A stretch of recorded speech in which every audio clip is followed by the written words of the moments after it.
नमस्कार स्टूडेंट्स, कैसे हैं आप सब लोग।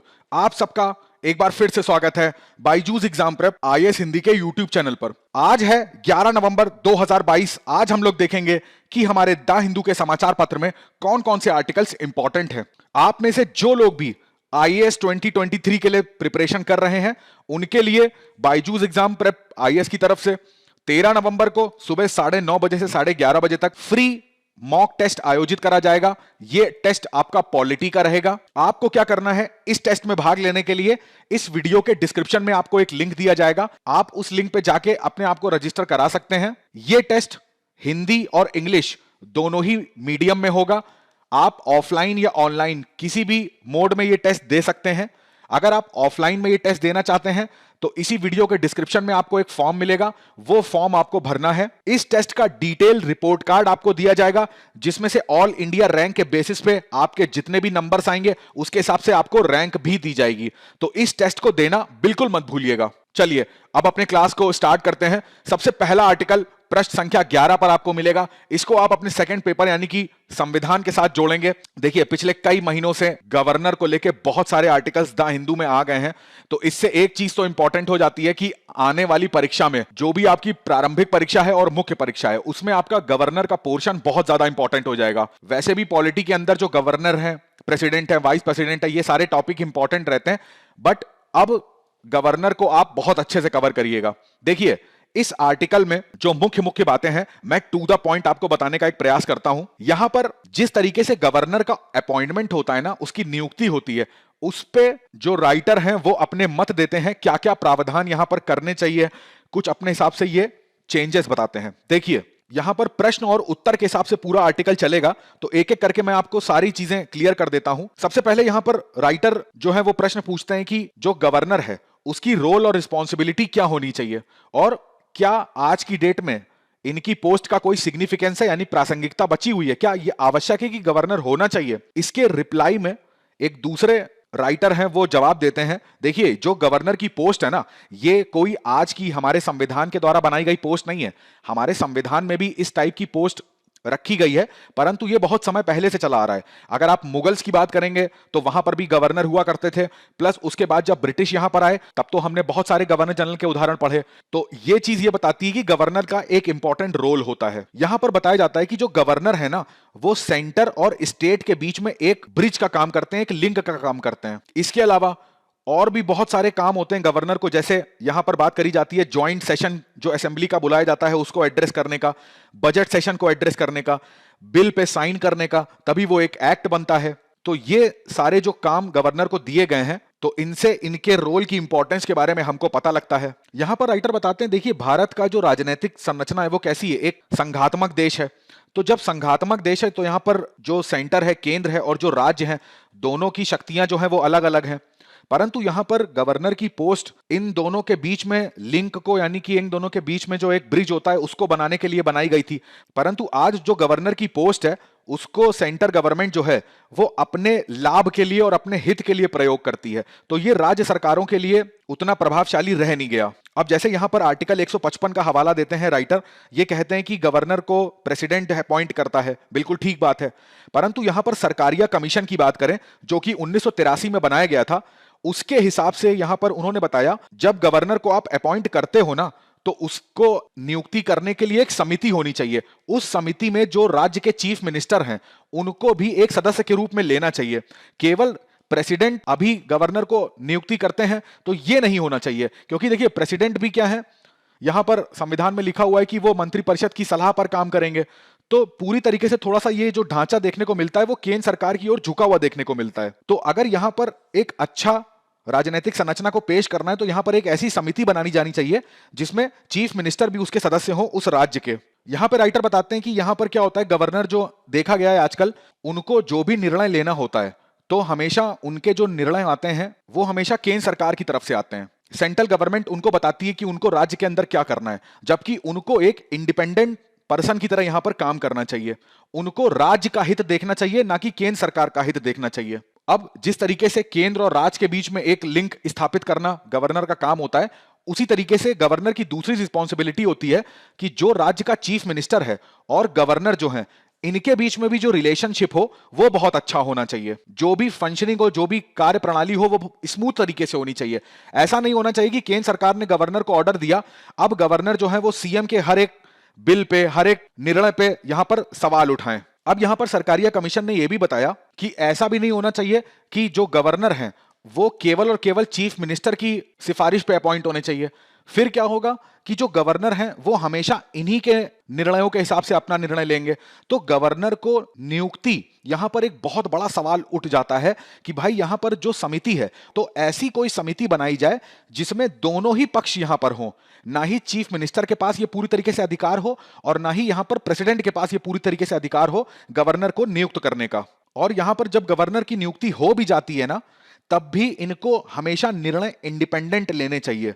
इनको किसी भी पक्ष के हिसाब, पक्ष को देखते हुए निर्णय नहीं लेना चाहिए, इनको निष्पक्ष होते हुए निर्णय लेना चाहिए। इस जगह पर राइटर अब बताते हैं कि देखिए क्या होता था 1967 तक, जब हम आजाद हुए, हमारा संविधान बना, उसके बाद गवर्नर की पोस्ट संवैधानिक पोस्ट हो गई।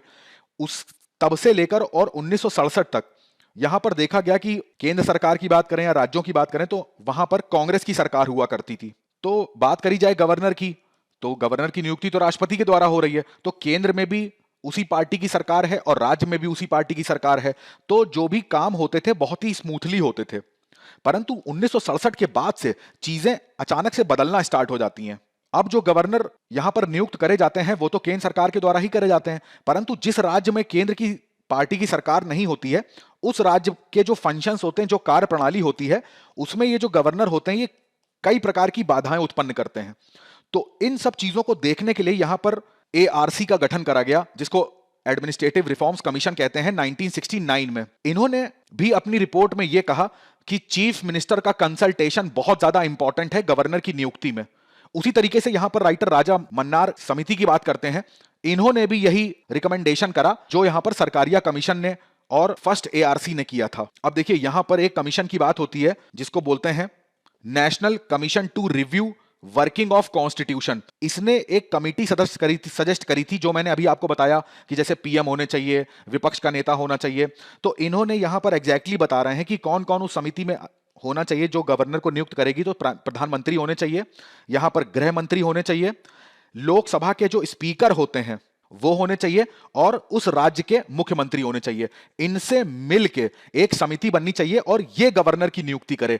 तो उस समय जो गवर्नर की नियुक्ति होगी वो पक्षतापूर्ण नहीं कही जाएगी। अब यहां पर मोस्ट इंपॉर्टेंट बात राइटर बताते हैं कि देखिए हमारे संविधान में ना कोई भी क्राइटेरिया नहीं है, यानी कि जो उनकी नियुक्ति की शर्तें हैं वो यहां पर कोई भी ऐसी शर्त नहीं है जो प्रभावशाली हो। यहां पर गवर्नर की नियुक्ति कैसे होती है कि यहां पर ऐसा देखा जाता है कि लॉयल्टी के आधार पर। यहां पर लॉयल्टी का मतलब क्या है कि अब मान लीजिए कोई व्यक्ति है, वो सरकारी नौकरी में है, तो उसको क्या है, उसने केंद्र सरकार के पक्ष में बहुत सारे काम करे हैं, केंद्र सरकार को हमेशा खुश रखा है, उनकी नजरों में अच्छी इमेज बनाई है। तो केंद्र सरकार एज ए उपहार के रूप में जब वो व्यक्ति रिटायर हो जाएगा तो उसको एज ए गिफ्ट के रूप में गवर्नर की पोस्ट यहां पर दे दी जाती है। तो ये उसकी एक तरीके से लॉयल्टी का उसको एक प्राइज मिल जाता है, जबकि ऐसा नहीं होना चाहिए। प्राइम मिनिस्टर या फिर जो भी केंद्र सरकार है वो इस वजह से गवर्नर की नियुक्ति ना करे क्योंकि उस व्यक्ति ने उस सरकार को खुश रखा। यहां पर राइटर बताते हैं कि गवर्नर को कैसा होना चाहिए, एक फ्रेंड, फिलोसोफर और गाइड की तरह, जो यहां पर सरकार को राज्य का प्रशासन चलाने में मदद करे, जो भी डिस्प्यूट होते हैं उनको सॉल्व करे, अपनी तरफ से बेस्ट एडवाइस दे, ना कि किसी एक पक्ष के साथ पक्षतापूर्ण व्यवहार करे। तो यह था इस पूरे आर्टिकल का सार। अगला आर्टिकल देखिए प्रश्न संख्या 10 पर आपको मिलेगा, इसको आप जीएस के फर्स्ट पेपर से जोड़ सकते हैं। अब यहां पर थोड़ा सा विश्व के इतिहास के बारे में बात करेंगे। बेसिकली यहां पर बात हो रहा है फर्स्ट वर्ल्ड वॉर के बारे में और सेकेंड वर्ल्ड वॉर के बारे में। अब देखिए ये जो आर्टिकल निकला ना, इससे जुड़े हुए पहले भी आर्टिकल आ चुके हैं, तो मैं आपको बताता हूं कि इसमें नई चीज क्या निकली है। देखिए आज चूंकि 11 नवंबर है, ठीक है, यहां पर ऐसा माना जाता है कि 11 नवंबर 1918 को फर्स्ट वर्ल्ड वॉर जो था उसका अंत हो गया था। अब चूंकि फर्स्ट वर्ल्ड वॉर में इतने देशों ने अपने सैनिकों को खोया, तो वहां पर जो भारत के सैनिक थे उन्होंने भी अपना बलिदान दिया। तो यहां पर बताया जा रहा है कि फर्स्ट वर्ल्ड वॉर की बात करें तो 10 मिलियन लोग और सेकेंड वर्ल्ड वॉर की बात करें तो 15 मिलियन। ये जो सैनिक यहां पर लड़ते हुए शहीद हुए थे, तो इनके सम्मान में जो विश्व में देश हैं वो 11 नवंबर को एक साइलेंस रखते हैं या उनको एक सम्मान देते हैं। बट इंडिया में, हमारे भारत में ऐसा कुछ नहीं देखा जाता। अब अगर भारत की बात करें तो जैसे भारत की जो लड़ाइयाँ हुई हैं, जैसे हम बात करते हैं 1965 की लड़ाई के बारे में, 71 की लड़ाई के बारे में, कारगिल के वॉर के बारे में, तो हम इन सब सैनिकों को तो पर्याप्त रूप से सम्मान देते हैं, इनको याद करते हैं, श्रद्धांजलि देते हैं। परंतु जो सैनिक हमारे विश्व युद्ध, प्रथम विश्व युद्ध में और द्वितीय विश्व युद्ध में शहीद हुए, उनके बारे में यहां पर कोई बात नहीं करी जाती है। उस बारे में यह पूरा आर्टिकल निकला हुआ है। यहां पर राइटर बताते हैं, देखिए, प्रथम विश्व युद्ध में जो ब्रिटिश गवर्नमेंट थी उसने भारत के नेताओं से वादा किया था कि भाई देखिए, आप विश्व युद्ध में ब्रिटेन का साथ दीजिए तो उससे क्या होगा, हम आपको शासन चलाने में स्वतंत्रता प्रदान करेंगे, आपका संविधान बनाने में स्वतंत्रता प्रदान करेंगे। बट जब फर्स्ट वर्ल्ड वॉर खत्म हुआ तो ब्रिटिश ने अपना ऐसा कोई वादा नहीं माना, तो एक तरीके से उन्होंने हमको विश्वासघात किया। सेकेंड वर्ल्ड वॉर जब आया तो भारतीयों ने मना कर दिया, और यहां पर उस समय गवर्नर जनरल कौन थे? Lord Linlithgow. इन्होंने बिना भारत से पूछे हुए भारत को सेकेंड वर्ल्ड वॉर में धकेल दिया। और उसी दौरान राइटर बताते हैं कि जो नेताजी सुभाष चंद्र बोस थे, उनकी अपनी इंडियन नेशनल आर्मी थी। अब आपको थोड़ा सा इतिहास में यह पता होना चाहिए कि जो सेकेंड वर्ल्ड वॉर की जब बात होती है तो उसमें दो ग्रुप थे। एक धुरी राष्ट्र कहे जाते थे जिनको एक्सिस ग्रुप बोला जाता था। इसमें जर्मनी, इटली और बेसिकली जापान थे। एक जो मित्र राष्ट्र थे उसमें फ्रांस, यूके, यूएसए, ये सब थे। तो देखिए, यूके यहां पर मित्र राष्ट्रों में था, और जो सुभाष चंद्र बोस की इंडियन नेशनल आर्मी थी वो एक्सिस देशों के साथ थी। तो कहने का मतलब है कि भारतीयों को भारतीयों के विरुद्ध ही लड़ा दिया गया। अब यूके जिस टीम में रहेगा तो उस टीम में इंडियन सोल्जर्स भी हैं, क्योंकि यहां पर इंडियंस को भी बोला गया था सेकेंड वर्ल्ड वॉर में लड़ने के लिए। अब हम उनकी कॉलोनी थे तो हमें उनकी तरफ से लड़ना पड़ा। और जब सुभाष चंद्र बोस की आर्मी की बात करते हैं तो यहां पर भी इंडियंस थे, तो इंडियंस के विरुद्ध लड़ रहे थे। तो यह भी एक चीज गलत थी। परंतु जब यह वर्ल्ड वॉर खत्म हुआ उसके बाद भी भारत को स्वतंत्र करने का कोई भी बात जो थी वो ब्रिटिश के द्वारा नहीं करी जा रही थी। तो दोनों ही वॉर में हमने ब्रिटिश का सपोर्ट किया। वहां पर भारतीय जो थे वो शहीद हुए, परंतु ब्रिटिश ने अपना वादा जो था वो नहीं माना। खैर, वो एक बात हो जाती है कॉलोनियल रूल की। जब हम कॉलोनी थे ब्रिटिश के, ब्रिटिश गवर्नमेंट हम पे राज करती थी, वो एक अलग चीज हो जाती है। परंतु हमें जो भारतीय यहां पर दोनों ही इतने बड़े बड़े वॉर्स में शहीद हुए थे, भले ही वो ब्रिटिश की तरफ से लड़ते हुए शहीद हुए हो, परंतु वो थे भारतीय। तो राइटर कहते हैं यहां पर हमको इतना 75 साल हो गया अपनी आजादी का, मगर हमने उनको पर्याप्त रूप से सम्मान दिया नहीं। वहीं पर देखिए, एक जानकारी आपको यहां पर राइटर के द्वारा मिल रही है। यहां पर बात करी जाती है, देखिए इंडिया में तो इस चीज को 11 नवंबर की बात करे जा रहे हैं तो कोई भी चर्चा नहीं हो रही है। परंतु यही बात जब हम लोग ब्रिटेन के बारे में बोलते हैं, इंग्लैंड के बारे में, तो इंग्लैंड में भारतीयों को देखिए सम्मान दिया गया। इसको बोलते हैं विक्टोरिया क्रॉसेस। मैं आपको एक फिगर के तौर पे दिखाता हूं विक्टोरिया क्रॉसेस क्या होता है। ये जो आप डायग्राम देख पा रहे हो, ये एक विक्टोरिया क्रॉस है। इसमें देखिए यहां पर साफ साफ लिखा हुआ है फॉर वेलर, यानी कि वीरता के लिए। ठीक है, जैसे आप देखोगे कि 6 इंडियन सोल्जर्स को जो वर्ल्ड वॉर 1 में लड़े थे तो उनको विक्टोरिया क्रॉस से सम्मानित करा गया। यहां पर भी आप द मिंट का आर्टिकल देख सकते हो। जो इंडियन की घोड़ों की सेना हुई करती थी, इनको भी यहां पर फर्स्ट वर्ल्ड वॉर में विक्टोरिया क्रॉस से सम्मानित किया गया था। तो यहां पर राइटर बताते हैं कि 11 विक्टोरिया क्रॉस इंडियंस को दिए गए थे। यहां पर इंडिया ने सबसे बड़ी जो आर्मी थी, यानी कि 2.5 मिलियन की, वो सेकेंड वर्ल्ड वॉर में लड़ी थी, जिसमें से 87,000, सोचिए यहां पर 2.5 मिलियन लोग इंडिया की तरफ से लड़ने गए थे, और उसमें से 87,000 हमारे सोल्जर्स थे, वो वापस नहीं आ सके, वो वहीं पर शहीद हो गए। सेकेंड वर्ल्ड वॉर में भी देखिए 31 विक्टोरिया क्रॉसेस जो थे वो इंडियन सोल्जर्स को दिए गए थे। यहां पर ब्रिटिश के एक फील्ड मार्शल हैं ऑकिनलेक, इनका भी ये कहना है, ये भी भारतीयों को सम्मान देते हुए कहते हैं कि दोनों ही वॉर्स में भारतीयों ने बढ़ चढ़कर हिस्सा लिया था, बट इंडिया में नो रिकॉग्निशन इनको मिला। केवल विक्टोरिया क्रॉसेस की बात यहां पर नहीं होती है, ब्रिटेन में तो एक यहां पर नाम यूज हुआ, ये भी याद रखिएगा, ये भी पूछ सकते हैं आपसे, कॉमनवेल्थ मेमोरियल गेट्स। इसको भी मैं दिखाता हूं आपको, ये है कॉमनवेल्थ मेमोरियल गेट्स। ठीक है, इस तरीके के यहां पर गेट्स होते हैं, जिस तरीके से देख पाएंगे यहां पर शहीदों के नाम लिखे हुए। तो यहां पर भी उन्होंने इंडियंस के नाम लिखवाए हैं जो फर्स्ट और सेकंड दोनों वर्ल्ड वॉर में ब्रिटेन की तरफ से लड़े थे। तो ब्रिटेन में सम्मान इस स्तर पर दिया जाता है कि वॉर मेमोरियल में नाम लिखवाया जाता है, प्लस विक्टोरिया क्रॉस दिए जाते हैं। परंतु भारत में विश्व युद्ध में जो भारतीय पार्टिसिपेट करे थे उनको यहां पर पर्याप्त रूप से सम्मान नहीं दिया गया। इसके अलावा ब्रिटिश ने बात करी जाएगी तो इंडिया के अंदर भी एक स्मृति चिन्ह बनाया था। देखिए इसमें क्या लिखा हुआ है, when you go home tell them of us and say for your tomorrow we gave our today. जब आप घर जाइएगा तो लोगों को बताइएगा कि आपके कल के लिए हमने अपना आज जो था वो निछावर कर दिया। ये आप देख पाओगे, यहां पर जो कोहिमा बैटल हुई थी उसमें था अप्रैल 1944 में, यानी कि सेकेंड वर्ल्ड वॉर में जो कोहिमा में बैटल हुई थी उसकी याद में इस स्मृति को बनाया गया था। ये भी ब्रिटिश के द्वारा ही बनाया गया। तो ये सारी वही चीजें हैं जो मैंने आपको बताई अभी। तो ये था इस पूरे आर्टिकल का सार। अगला आर्टिकल आपको पृष्ठ संख्या 12 पर देखने को मिलेगा। इसको आप सेकंड पेपर से जोड़ सकते हैं, जहां पर आप हम लोग अंतरराष्ट्रीय संबंधों के बारे में चर्चा करेंगे। देखिए यहां पर यह न्यूज आई है रूस यूक्रेन युद्ध में कि जो रशिया है उसने खेरसान प्रांत जो था इससे अपनी सेना को वापस बुला लिया है। अब हमारे लिए यहां पर मैपिंग इंपॉर्टेंट हो जाती है, प्लस यहां पर मुख्य परीक्षा के लिए कारण इंपॉर्टेंट हो जाता है कि ऐसा रशिया ने करा क्यों। देखिए पहले तो हम लोग मैपिंग की दृष्टि से इसको समझते हैं कि ये खेरसान प्रांत है कहां पर। देखिए आपको पता है यूक्रेन का, ये आपको क्रीमिया दिख रहा है, ठीक है, ये यूक्रेन का वो हिस्सा था जो रूस ने कब्जा लिया था। अब यहां पर लोहांस्क, डोनेस्क है ना, ज़ैपोरिज़िया, यहां पर न्यूक्लियर पावर प्लांट भी था। ये था खेरसान का प्रांत जितना आप ये देख रहे हो। तो इसमें पहले रशिया ने कब्जा कर लिया था। अब चूंकि ये क्रीमिया से लगता हुआ प्रांत है, ठीक है, तो ये अभी मैं बताऊंगा आपको क्यों इंपॉर्टेंट है रशिया के लिए। इससे जो रूस की सेना है उसको वहां के मिलिट्री जनरल ने पीछे हटने का आदेश दिया है। देखिए जो क्रीमिया प्रांत है ना, इस पे 2014 में ही जो रूस था उसने कब्जा कर लिया था। कि अब ध्यान से इस मैप को देखिएगा, ये आपको सी ऑफ एजोव मिलेगा, ये काला सागर मिलेगा। तो यहां पर आप ध्यान से देखो, यहां पर एक ब्रिज था। ये पूरा जो मैप है वो रशिया का है। ये था क्रीमिया का प्रांत। रशिया को क्रीमिया पे जाने के लिए इस ब्रिज की बहुत ज्यादा आवश्यकता थी, जिसपे एक आत्मघाती हमला करके यूक्रेन ने इस ब्रिज को तोड़ा। अब ऐसा भी कहा जाता है कि रशिया इस ब्रिज को बनाना स्टार्ट कर दिया, बट थोड़ा टाइम लगेगा इसको ब्रिज को बनने में।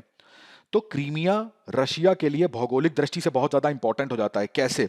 देखिए यहां से तो रशिया जो है वो यूक्रेन पे अटैक करके अंदर जा सकता है, परंतु ये क्रीमिया जो है ये केवल रशिया को इस पुल से ही जोड़े रखता है। तो अगर रशिया को क्रीमिया पर अपना आधिपत्य चाहिए तो इस पुल को जल्दी से जल्दी बनाना पड़ेगा।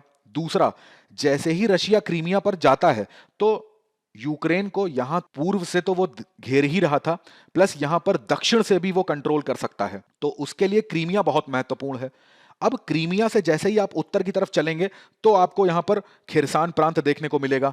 तो अब आप समझ सकते हैं कि खिरसान प्रांत रशिया के लिए कितना ज्यादा इंपॉर्टेंस रखता है। तो ये तो एक कारण हो गया कि यहां पर भौगोलिक दृष्टि आ जाती है, ठीक है। या बात करी जाए, रूस का अपना एक हित आ जाता है कि भाई क्रीमिया से यूक्रेन पे जाने का जो रास्ता है वो खिरसान से होकर गुजरता है। तो अगर खिरसान इसके कब्जे में नहीं रहता है तो यहां पर यूक्रेनियन आर्मी आ जाएगी, तो इसे यहां पर एंट्री करने में दिक्कत होगी। ये तो एक कारण हो गया। दूसरा कारण, यहां पर देखिए एक आपको पोर्ट मिलेगा, ओडेसा पोर्ट या मारिपुल पोर्ट। तो यहां पर इन दोनों पोर्ट्स पे अगर रशिया कंट्रोल कर लेता है तो वो कंट्रोल भी खिरसान प्रांत से ही इसको मिलेगा, ठीक है। चूंकि ये जो ओडेसा पोर्ट और मारिपुल पोर्ट है ये सब यूक्रेन के बहुत ज्यादा आयातक निर्यातक पोर्ट हैं। तो एक होता है ना कि आर्थिक दृष्टि से अगर किसी देश को आपको कमजोर करना है तो उसके पोर्ट्स वगैरह पे कब्जा कर लो। तो ओडेसा पोर्ट पे बहुत अच्छा यहां पर कंट्रोल खिरसान प्रांत से इसको यहां पर मिलता है। तीसरा कारण, खेरसान प्रांत इस वजह से भी इंपॉर्टेंट हो जाता है क्योंकि कृषि के प्रोडक्ट्स की अगर बात करेंगे ना तो ये भी यहां पर बहुत अच्छे हैं। तो एग्रीकल्चर भी यहां पर बहुत अच्छी मात्रा में होता है। दूसरा, यहां पर सिंचाई के बहुत अच्छे साधन हैं। अब चूंकि जाहिर सी बात है कृषि अच्छी हो रही होगी तो सिंचाई अच्छी इसी वजह से हो रही होगी। तो अगर इन तीन कारणों की वजह से ना यहां पर खिरसान की इंपॉर्टेंस बहुत ज्यादा बढ़ जाती है, जिसपे रशिया ने कंट्रोल करा था। अब यहां पर रशिया की आर्मी ने पीछे हटना स्टार्ट किया है। तो पहली चीज तो आपको समझ में आ गई। अब हम लोग जानते हैं कि ऐसा इन्होंने करा क्यों। कारण मैं आपको बताता हूं। पहला कारण यहां पर इस आर्टिकल में निकला हुआ था कि रशिया जिस तरीके से यहां पर मोबिलाइजेशन कर रहा था, आपको एक मैप दिखाता हूं उससे ज्यादा अच्छे से क्लियर होगा। ये देखिए जुलाई महीने का है, ये अगस्त महीने का, ये अक्टूबर का और ये 9 नवंबर का मैप है। आप इस मानचित्र में ध्यान से देखो तो जितना रेड कलर से आपको दिख रहा है वो सब रशिया के अंदर कंट्रोल था, ठीक है। और जितना ब्लू कलर से आपको दिख रहा है वो यूक्रेन के कंट्रोल में चीजें थी। आप देख रहे हो जुलाई में खिरसान प्रांत को आप देखोगे तो इसमें यहां तक रशिया का कंट्रोल है। जो यूक्रेन की सेना है वो ऊपर उत्तरी दिशा में आपको दिखेगी। धीरे धीरे आप इस मैप को देखते चले आओ तो यहां पर ये जो ब्लू कलर आपको दिखेगा ये हमेशा बढ़ता चला जाएगा, है ना। ये यहां पर इतना है, यहां पर इतना है। तो किस तरीके से जो यूक्रेन था यानी कि रशिया जो था वो पीछे हटना उसने स्टार्ट करा और यूक्रेन ने आधिपत्य वहां पर वापस स्टार्ट कर दिया। देखिए यहां पर रशिया के मिलिट्री जनरल का एक वीडियो भी आया था, आपने अगर नहीं देखा है तो उसको देखिएगा। तो उसमें साफ साफ ये बताया गया कि वो मिलिट्री जनरल यहां पर बोल रहे हैं, पहली चीज तो यहां पर हमको क्या करना है, अपनी सेना की सुरक्षा चाहिए, ठीक है, इस वजह से इन्होंने क्या करा है, सेना को पीछे की तरफ बुला लिया है। दूसरा, यहां पर ये लोग सेना का इतना अच्छा मोबिलाइजेशन कर नहीं पाए।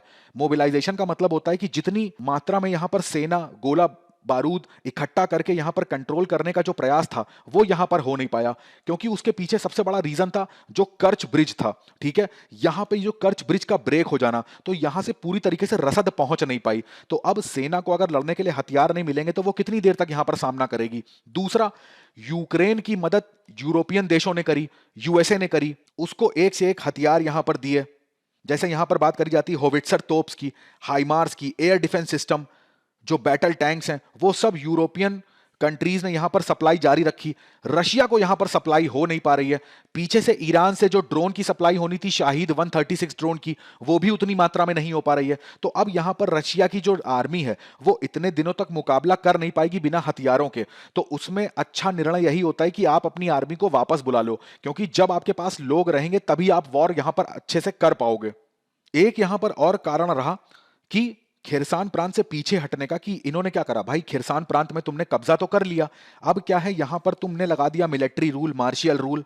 यहां पे जो लोग हैं लोकल के, वो रशियंस को सपोर्ट नहीं कर रहे हैं, वो रशियंस का विरोध कर रहे हैं। कई कई बार उन्होंने भी हथियार उठा लिए रशियन आर्मी के विरुद्ध। जो लोकल के लोग हैं ना, वो अगर आर्मी के अगेंस्ट हथियार उठा लेते हैं तो वहां पर थोड़ा सा इनको प्रशासन संभालने में भी दिक्कत आ रही थी। तो ये भी कारण था कि इन्होंने बैकआउट करा। अब यहां पर ये जो आप रिवर देख पा रहे हो, नीपर नदी के नाम से, यहां पर इनके मिलिट्री जनरल ने बोला है कि इसके लेफ्ट बैंक में, यानी कि इस तरफ ही हम अपना कंट्रोल रखेंगे, राइट बैंक में अभी हम नहीं कंट्रोल, हम जो हमारा जो कंट्रोल था हम उसको रिलीज कर रहे हैं। तो ये कुछ कारण थे कि इस वजह से जो रशिया था उसने खिरसान प्रांत से अपना जो कंट्रोल था वो धीरे धीरे वापस ले रहे हैं। ये अगला आर्टिकल देखिए, आपको प्रश्न संख्या 14 पर मिलेगा। इसको आप थर्ड पेपर से यानी कि पर्यावरण से जोड़ के देख सकते हैं।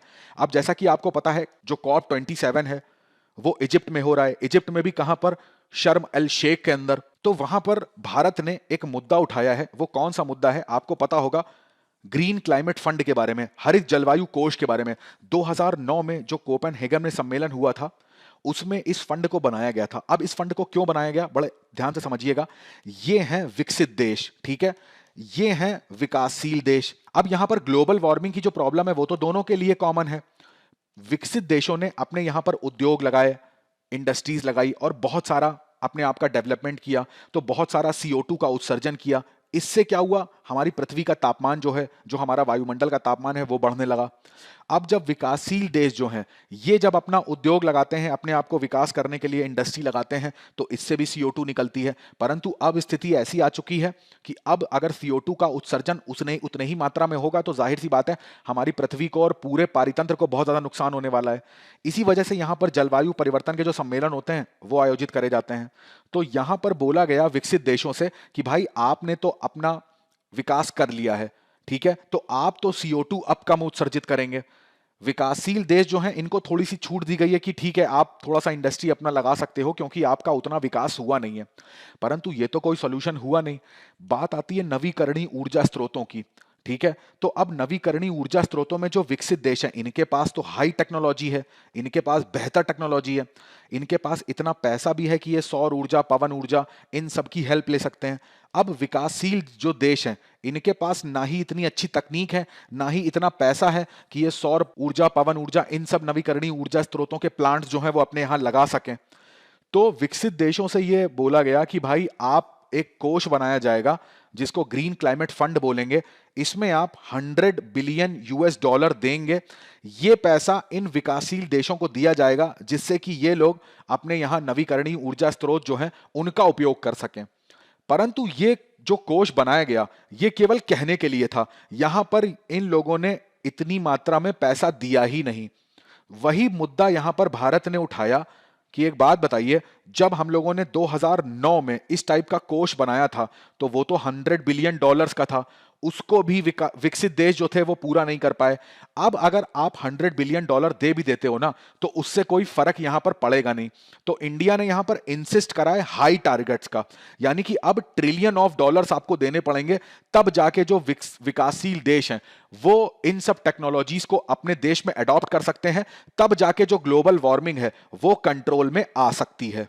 चलिए आज मैं आपसे दो प्रश्न पूछता हूं। सबसे पहला प्रश्न है, दोस्तारली मैब ये एक ड्रग है, बताइए बहुत अभी हाल ही में चर्चा था, ये किस बीमारी का ड्रग है?